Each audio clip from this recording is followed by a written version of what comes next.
The wine poured before he could finish insulting her, cascading red across the lap of Busan's most dangerous man. No Jin-Q looked down at the stain spreading across his designer pants. His bodyguards reached for their guns.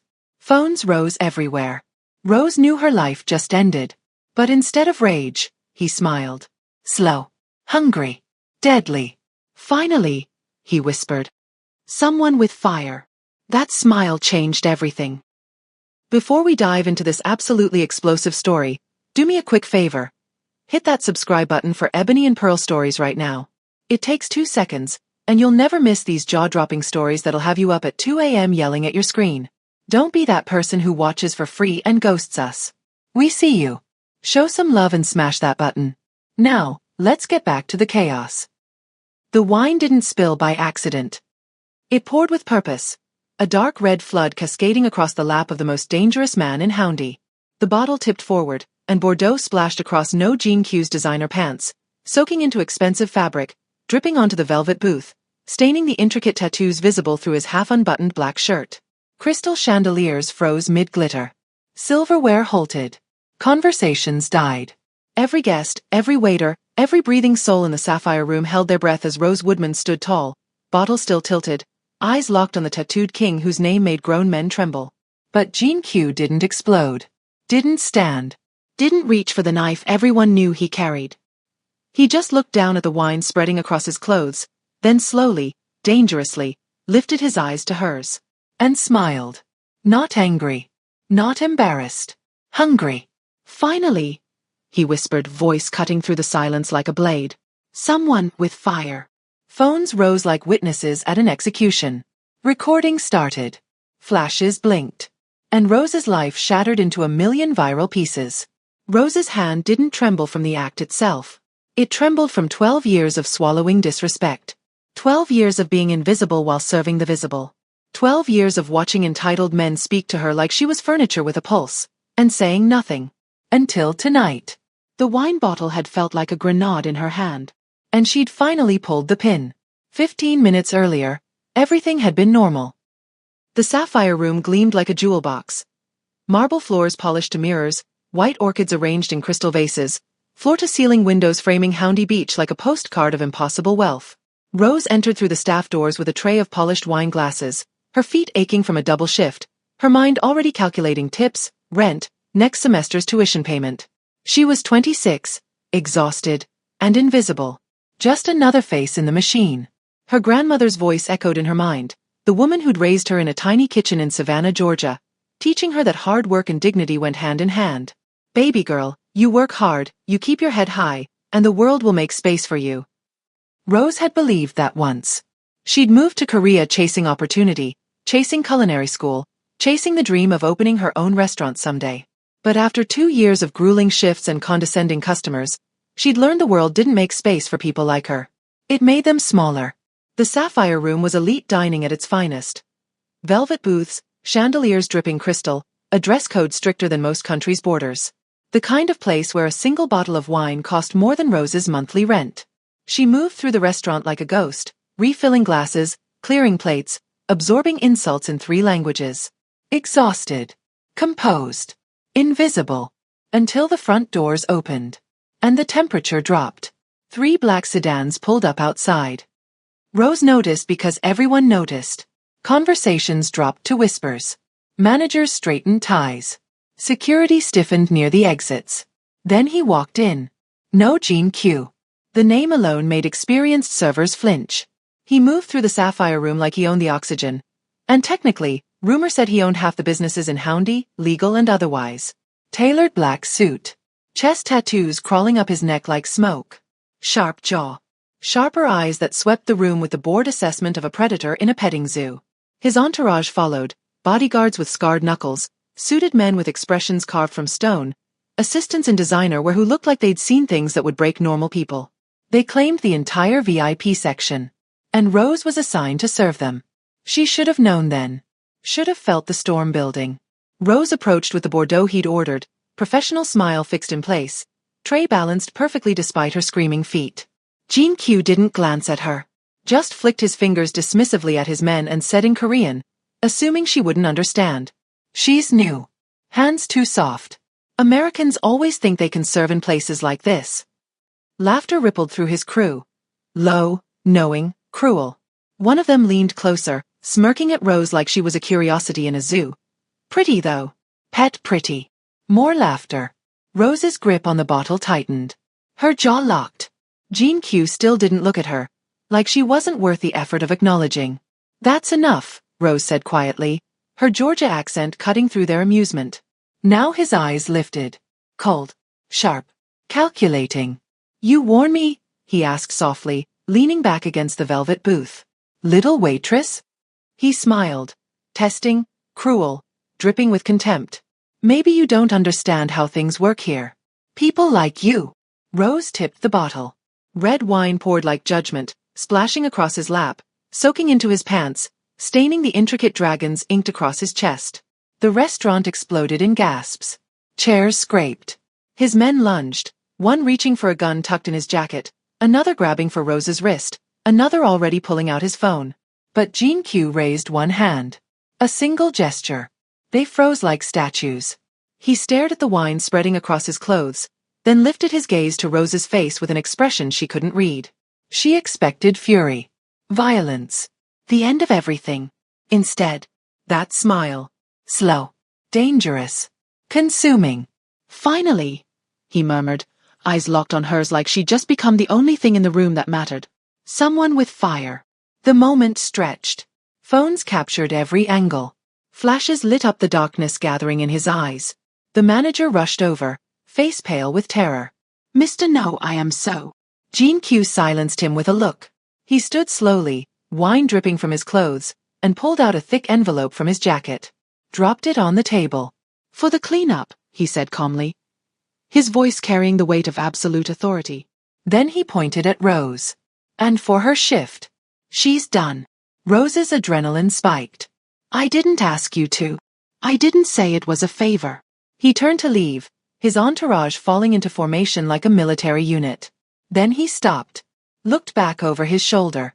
His eyes found hers across the chaos.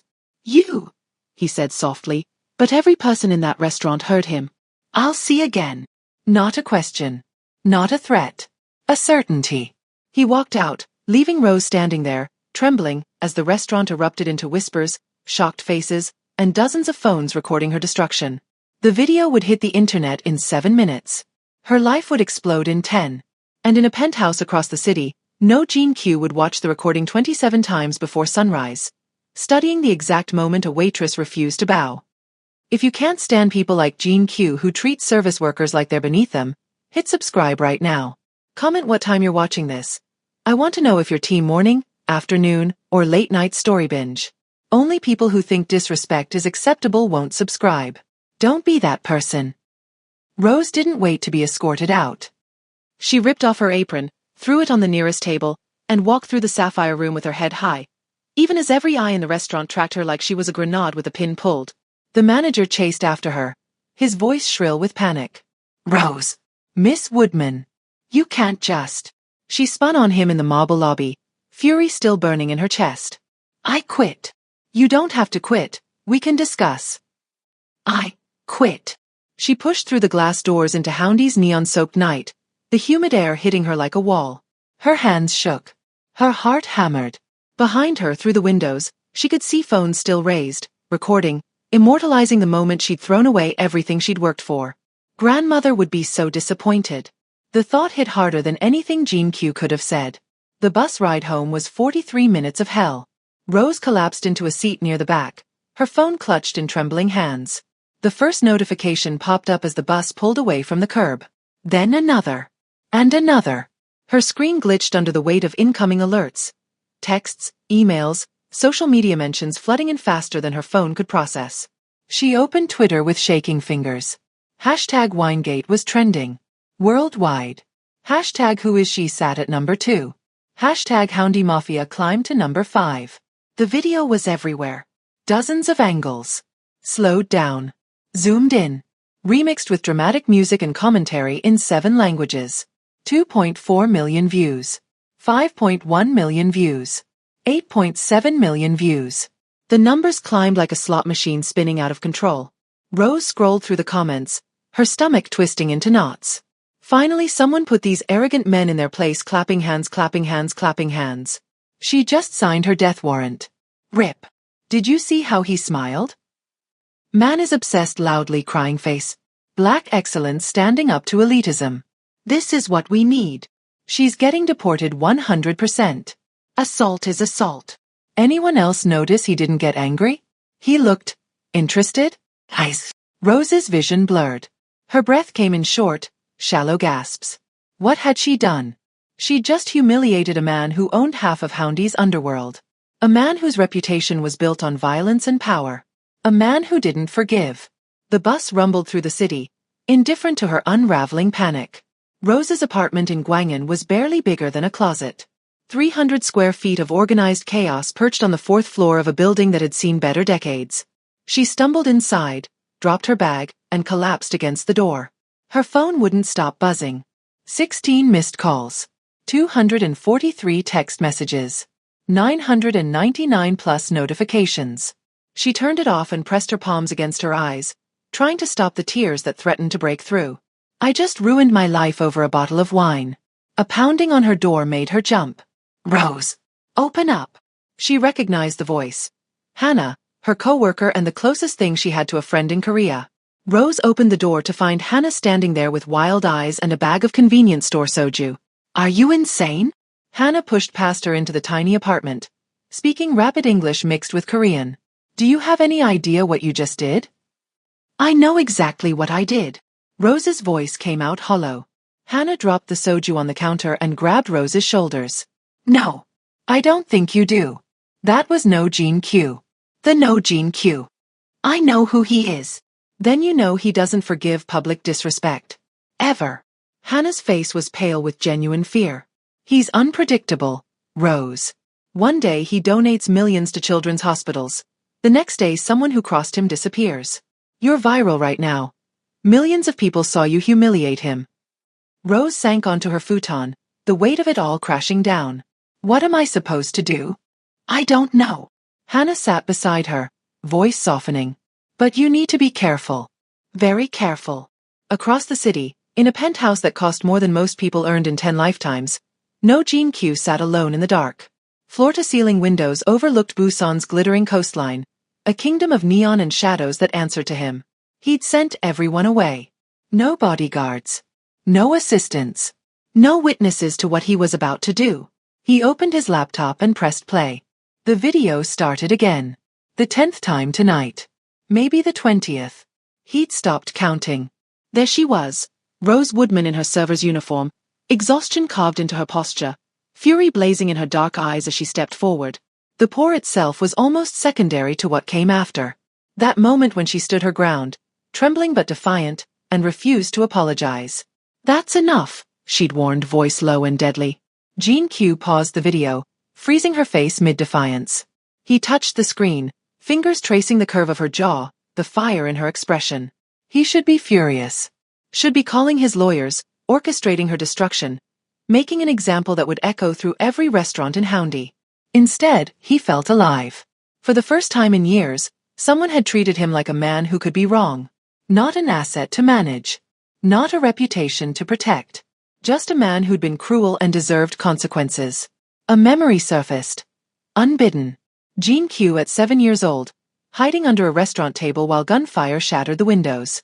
His mother, a server just like Rose, had shoved him beneath the white tablecloth and whispered urgently, "Stay quiet.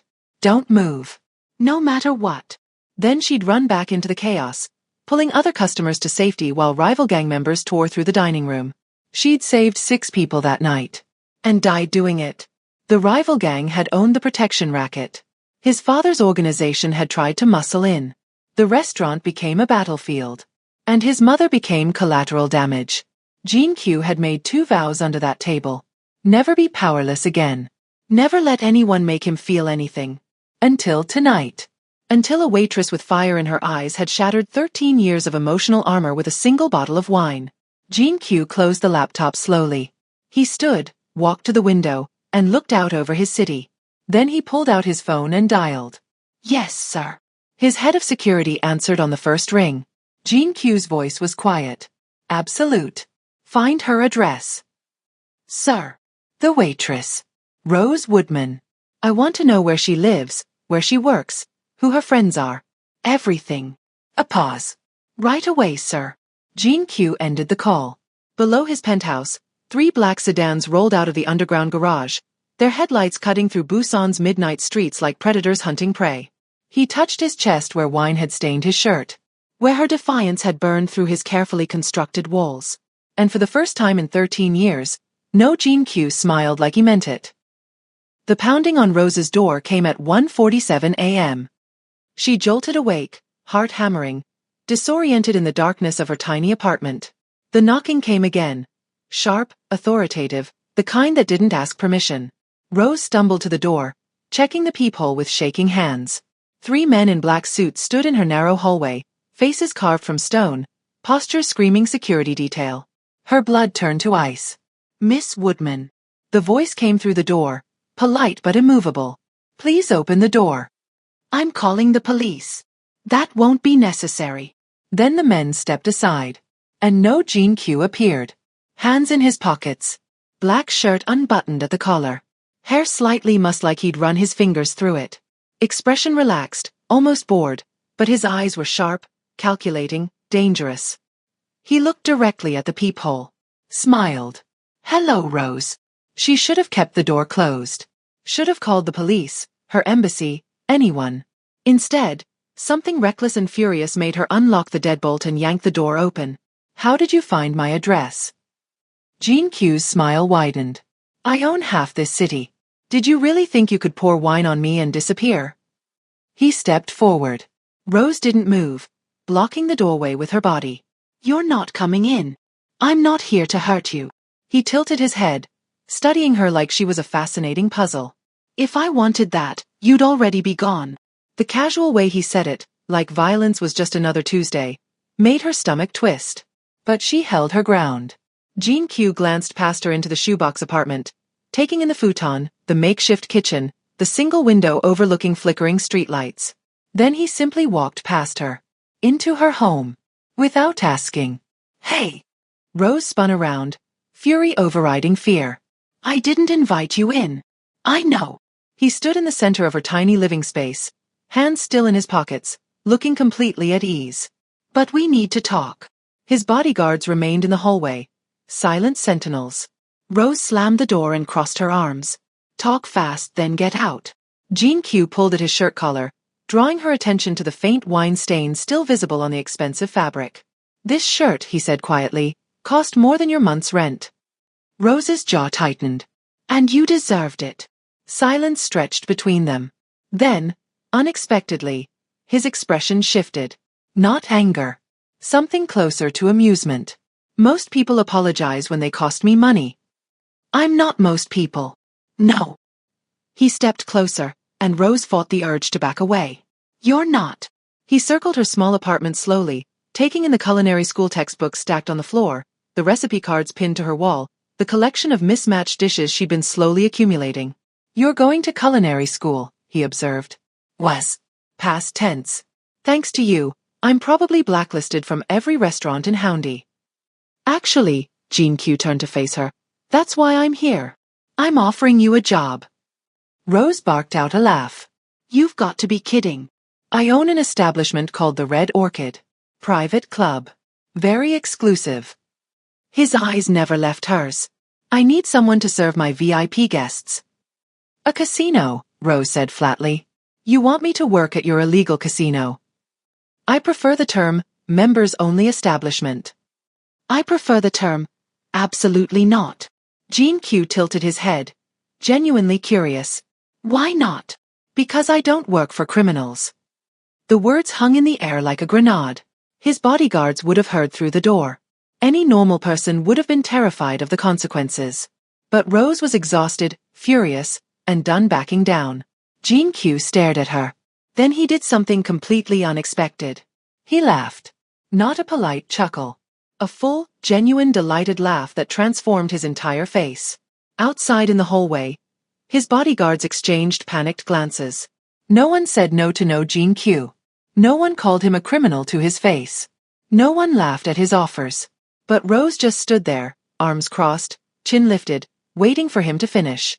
When his laughter finally subsided, he wiped his eyes and looked at her with something that might have been respect. "You're serious. Dead serious. You'd rather be unemployed and blacklisted than work for me?" "Yes."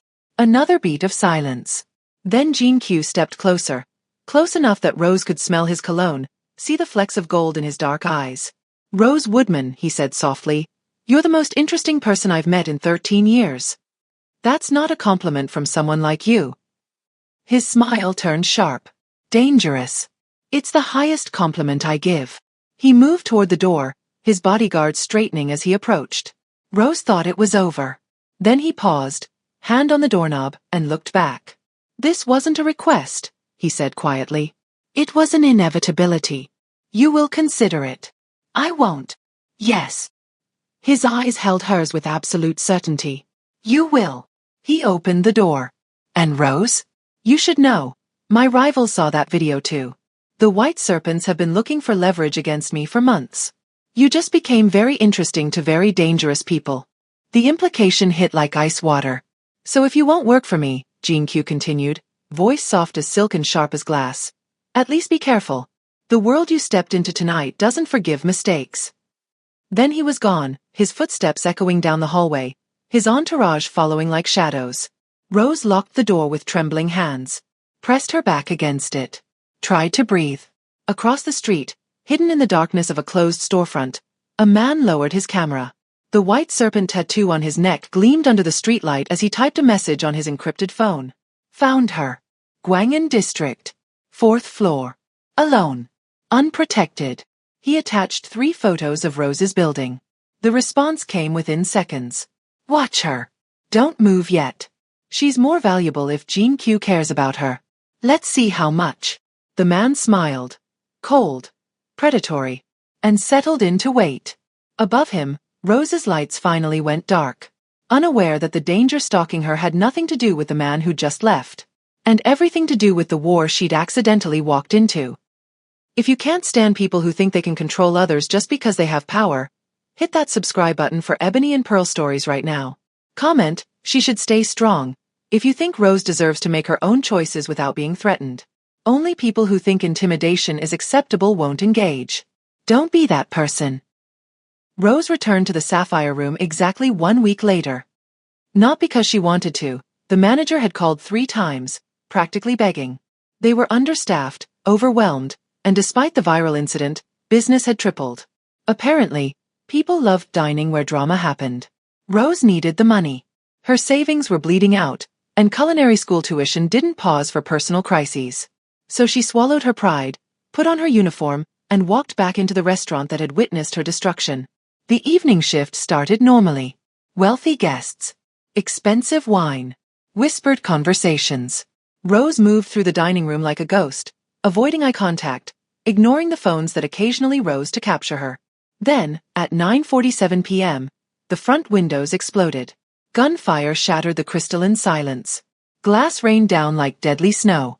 Screaming erupted, guests diving under tables, servers dropping trays, chaos consuming the elegant space in seconds.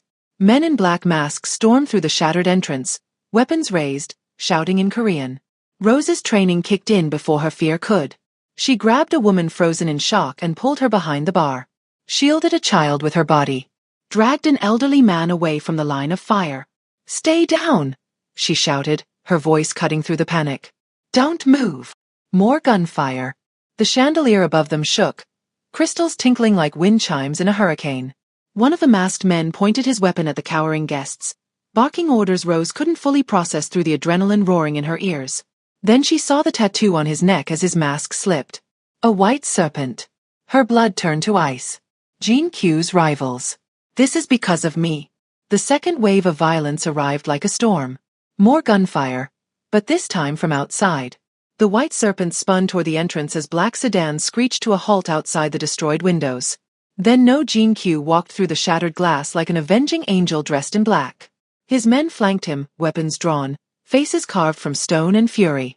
Jean-Q's eyes swept the chaos, cataloging every detail, until they landed on Rose crouched behind the bar. Something shifted in his expression. Something volcanic. Get out, he said quietly to the white serpents, his voice deadlier than any shout. Before I paint these walls with you. One of the masked men laughed.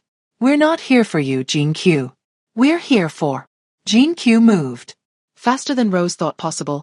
He closed the distance and fired.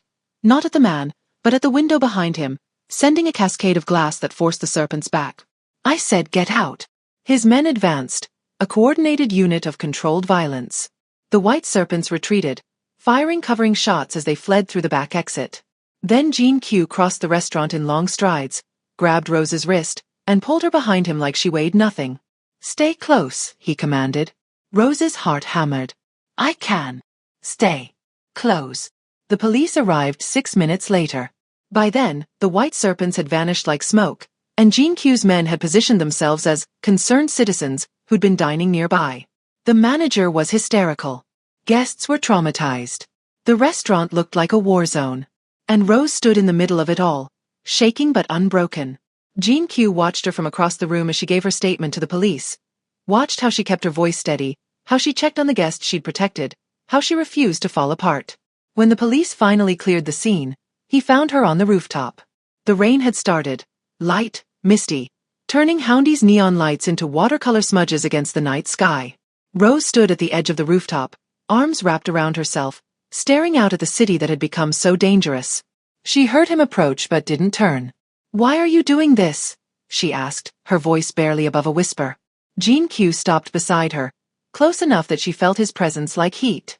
Doing what? Protecting me. Coming to my apartment. Showing up here. She finally turned to face him, exhaustion and fury warring in her expression. Why do you care? Silence stretched between them. Rain collected in his dark hair, ran down his sharp cheekbones. Then he stepped closer. Because you poured wine on me without fear, he said softly. Because you looked at me like I was human. Like I could bleed like any man. You can. No one's treated me that way since my mother died.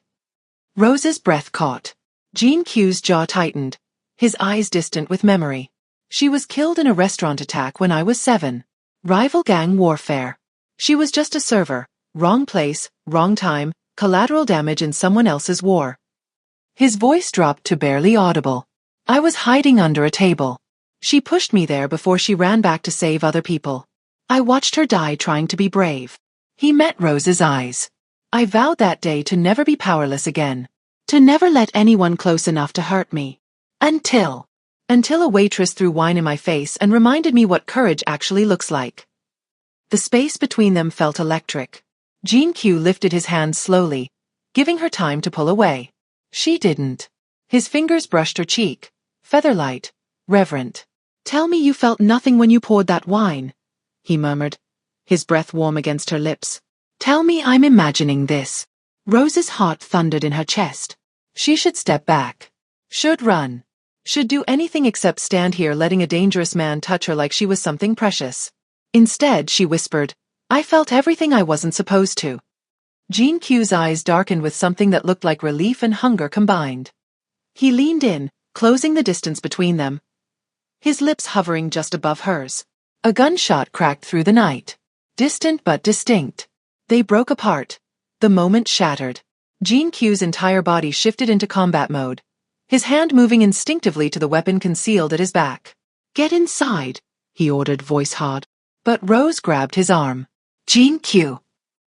He looked at her, and for just a second she saw it. The man beneath the armor, the boy who'd hidden under a restaurant table, the person who was tired of being alone. Then his mask slammed back into place. This isn't over, he said quietly. And she didn't know if he meant the attack. Or them. The threat started within hours. Rose's social media exploded with messages. Some from concerned strangers, most from accounts with white serpent imagery and promises of violence. You chose the wrong side, American. Jean Q can't protect you forever.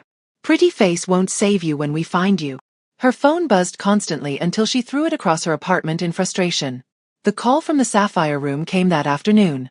We're letting you go, the manager said, his voice tight with fear.